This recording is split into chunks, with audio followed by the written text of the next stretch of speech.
दोस्तों अगर आप फोटोशॉप में नए हैं, जानकारी अगर आपको नहीं है फोटोशॉप की उतना ज़्यादा जितना कि आप एक पासपोर्ट साइज फ़ोटो को क्रिएट कर सकते हैं, तो आज की इस वीडियो में हम आपको बताएंगे कि आप किसी भी पासपोर्ट साइज फ़ोटो का बैकग्राउंड को कुछ इस प्रकार से कैसे चेंज कर सकते हैं। यहाँ पे दोनों में जो डिफरेंस आप देख पा रहे हैं कुछ इसी प्रकार से हम आपको करके दिखाएंगे, लेकिन यहाँ पे हमारे पास इमेज ये रहेगा और इसी इमेज में हम आपको करके दिखाएंगे कि आप कैसे अपने बैकग्राउंड को चेंज कर सकते हो और परफेक्टली आप इस तरीक़ा से फ़ोटो को क्रिएट कर सकते हो। तो चलिए शुरू करते हैं। यहाँ पर देख सकते हो कि ये जो फोटोज़ है, इस फोटोज़ में आप यहाँ पे देख सकते हो कि जो फोटो खींचा हुआ है यहाँ पे थोड़ा सा यहाँ पे ब्राइटनेस कंट्रास्ट भी जो है कि मेंटेनेंस नहीं है। और उसके बाद यहाँ पे देख सकते हो कि यहाँ पे हमारा बैकग्राउंड जो है वो एक क्लॉथ का है, तो वो बैकग्राउंड भी उतना बेटर नहीं है। तो उसको भी हम अभी यहाँ पे इसको सही करते हैं। तो सही करने के लिए मुझे क्या करना पड़ेगा कि सबसे पहले आपको फोरग्राउंड कलर, यहाँ पे आप टूल्स बार में देखेंगे फोरग्राउंड कलर, यहाँ पे आप फोरग्राउंड कलर में आपको इस तरीके से क्लिक करना है। क्लिक करते हैं यहाँ पे कलर पैलेट्स आपके पास ओपन हो जाएंगे। उसके बाद आपको यहाँ पे कोई भी एक कलर, फिलहाल मैं यहाँ पे ब्लू कलर या यहाँ पे वाइट ही कलर में लेना चाहता हूँ, तो यहाँ पे कुछ इस प्रकार से मैं वाइट ही ले लेता हूँ और यहाँ पे ओके करता हूँ। तो यहाँ पे वाइट कलर हो गया हमारा। और अब जाकर अब हम जो भी कलर चेंज करेंगे वो हमारा डायरेक्टली वाइट कलर में ये चेंज हो जाएगा। ठीक है, तो अब हम इसको चेंज करेंगे कैसे, इसके बारे में हम जानते हैं। यहाँ पर देख सकते हो टूल्स बार में कई सारे ऑप्शंस हैं, लेकिन हम आपको पॉलीगोनल लेजर टूल के बारे में बताएंगे। ये एक आसान टूल है जिसकी मदद से आप बड़े ही आसानी से अपने बैकग्राउंड को चेंज कर सकते हो। यानी कि अगर आप किसी भी पार्ट्स को फोटो में कट करना चाहते हो, उससे रिमूव करना चाहते हो, तो ये टूल्स आपके लिए काफ़ी आसानी से ये वर्क करता है। तो अभी हम इसको सेलेक्ट कर लेते हैं। इसको राइट क्लिक करेंगे, आपको 3 इस प्रकार से आपको दिखेंगे टूल, लेकिन आपको पॉलीगोनल लेजर टूल ही सिलेक्ट कर लेना है। उसके बाद क्या करना है आपको, यहाँ पे इस प्रकार से फोटो को इस प्रकार से रहेगा, इसको जूम कर लेना। अल्ट को प्रेस करेंगे और अल्ट को प्रेस करने के बाद माउस में जो स्क्रॉल बटन होता है वो उसे घुमाओगे तो ये बड़ा और छोटा होगा। इसका भी हमने टिप्स आपको बता दिया। उसके बाद यहाँ पर देख सकते हो जब आप पॉलीगोनल लेजर टूल सेलेक्ट करेंगे तो ऊपर में यहाँ पे कई सारे ऑप्शन दिखाई देगा। तो आपको फर्स्ट वाले ऑप्शन में ही आपको यहाँ पे सेलेक्ट करना है और उसके बाद पिक्सल में आपको 0 रखना है और एंटी एलियास में आपको टिक करके रखना है। ठीक है, चलिए अब हम बात करते हैं कि इसको रिमूव कैसे किया जाए। रिमूव करने का सिंपल सा फंडा है दोस्तों।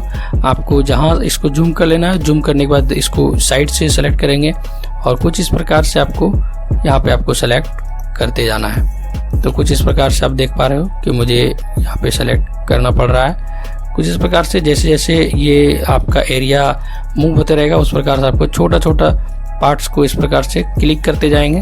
जहाँ भी जैसे कि यहाँ पर मुझे सेट करना है तो इसको क्लिक कर दिया, फिर यहाँ पे क्लिक कर दिया, फिर इस साइड में क्लिक कर दिया, फिर यहाँ पे क्लिक कर दिया, फिर यहाँ पे कुछ इस प्रकार से आपको क्लिक करते हुए चले जाना है। एंटर दबाएंगे, डिलीट बटन प्रेस करेंगे, यहाँ से ये डिलीट हो जाएगा। और उसके बाद यहाँ पे जैसे कि छोटा छोटा पार्ट्स है, यहाँ पे जैसे इसका कट्स वगैरह है तो इसको यहाँ से कट कर देंगे तो ये थोड़ा सा एजेस ठीक हो जाएगा। तो कुछ इस प्रकार से ही आपको पूरी एरिया को डिलीट कर लेना। जैसे कि इधर मैं इसको डिलीट करना चाहता हूँ तो इधर इसे भी मैं इस प्रकार से सेलेक्ट करेंगे। सेलेक्ट करने के बाद इसे जैसे मैं सेलेक्ट कर रहा हूँ, जैसे यहाँ पे रखा, फिर यहाँ पे रखा, फिर हमने क्लिक किया, जैसे ही जहाँ पे रखा होगा वहाँ पे क्लिक कर देना। उससे क्या होगा कि यहाँ पे उस एरिया पे यहाँ पे सेलेक्ट हो जाएगा। तो कुछ इस प्रकार से आपको सेलेक्ट करके डिलीट बटन दबा देना। तो कुछ इस प्रकार से आपका ये डिलीट हो जाएगा। तो अभी फटाफट हम इसको हम डिलीट कर लेता हूँ, ज़्यादा समय ना लेते हुए। तो मैं इसको फटाफट से इसे डिलीट करता हूँ।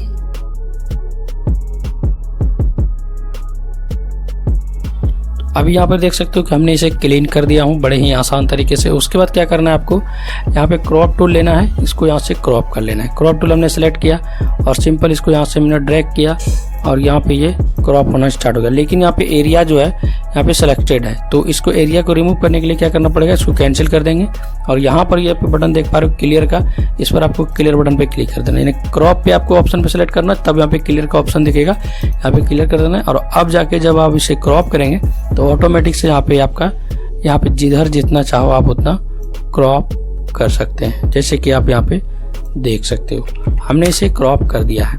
अभी हमने इसे क्रॉप कर दिया। क्रॉप करने के बाद अब यहाँ पे बारी आता है कि इसका बैकग्राउंड हम कितने प्रकार का चेंज कर सकते हैं। आप जितना चाहो उतना क्रॉप कर सकते हैं, यानी सॉरी जितना चाहो उतना बैकग्राउंड चेंज कर सकते हैं। ठीक है, उसके लिए मुझे क्या करना पड़ेगा, सिंपल से आपको विंडो में चले जाना है। उसके बाद लेयर पैनल को एक्टिव कर लेना है और उसके बाद क्या करना है, आपको यहाँ पर एक न्यू लेयर ले लेना है, क्रिएट ए न्यू लेयर, इस पर क्लिक करेंगे, एक यहाँ पे लेयर 1 क्रिएट हो जाएगा। तो वीडियो को आपको ध्यान से देखना है क्योंकि कई सारे ऑप्शंस होता है जिसको कि समझना बहुत ही ज़रूरी है। हम लेयर पैनल को फिर से एक्टिव कर लेते हैं। तो यहाँ पर देख सकते हो कि कुछ इसी में मर्ज हो गया है, तो इसे हम इस पर ऐड कर देता हूँ। चलिए, यहाँ पे लेयर हो गया, इसको यहाँ से थोड़ा सा मैं बड़ा कर दिया। यहाँ पे लेयर पैनल हमारा एक्टिव हो गया है। अब यहाँ पे क्या करना है, इसका जो बैकग्राउंड है, इस बैकग्राउंड को मुझे सेलेक्ट करना है। सेलेक्ट करने के लिए यहाँ पे बैकग्राउंड में सेलेक्ट करेंगे और यहाँ पे मैजिक वॉन्ड टूल है, इसको सेलेक्ट करेंगे और यहाँ पर इसको बैकग्राउंड में जैसे कि व्हाइट कलर है, इस पर सेलेक्ट करेंगे, ऑटोमेटिक से यहाँ पे ये सेलेक्ट हो जाएगा। उसके बाद आपको क्या करना है, लेयर पैनल के ऊपर वाले लेयर को सेलेक्ट कर देना है। और अब आपको क्या करना है, यहाँ पे या तो आप अगर ये नहीं करना चाहते तो इसको यहाँ से डिलीट कर देता हूँ मैं। सिंपल लेयर 1 को इसको यहाँ से डिलीट कर दिया, लेयर 1 डिलीट हो गया। सिंपल ये बचा हुआ है तो इसे सेलेक्ट किया और उसके बाद यहाँ पे एक ऑप्शन है, इसमें adjustment creative field adjustment layer, इस पर क्लिक करेंगे और सॉलिड कलर पे आपको क्लिक करना है और उसके बाद यहाँ से आपको कोई भी कलर ले लेना है जो इससे मैच करता हो। तो फिलहाल मैं यहाँ पे ब्लू कलर ही ले लेता हूँ, उसके बाद ओके करता हूँ, ठीक है।